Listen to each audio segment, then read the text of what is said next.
I'm going to be upgrading my Bowflex Blaze today to add another 100 pounds of power rods. And if you have a PR1000, I've got a separate video for that linked in the description. And yes, you can add more weight to that machine, but you're going to need to modify it a little bit.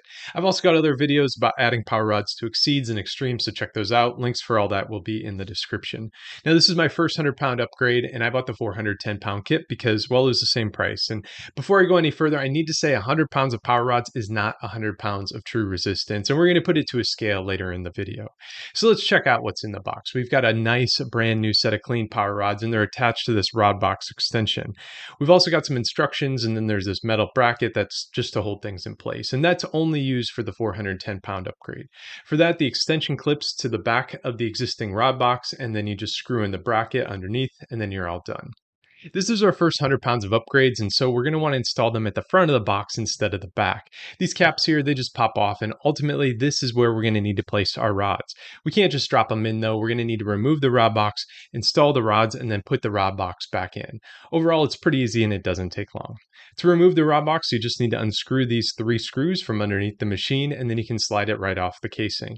And since I bought the 410-pound upgrade, I'm going to need to remove the rods from the extension box.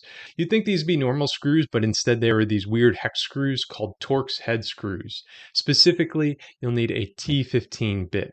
And there are no bits included, so you're going to have to furnish your own. And in case you're wondering, these are the same screws that are in the 310-pound upgrade.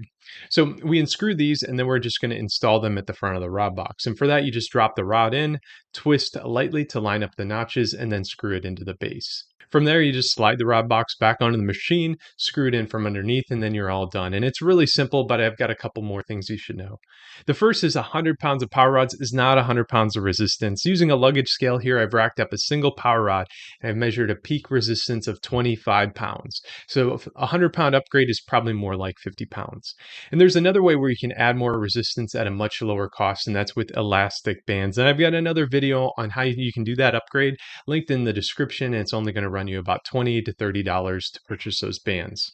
Finally, if you're interested in follow-along workouts, be sure to check out the rest of the channel and hit subscribe. I post weekly follow-along routines that are well-designed and fast-paced to help get you the most out of your Bowflex. And don't forget to hit the like button and use the links in the description if you found this helpful. Thank you for watching.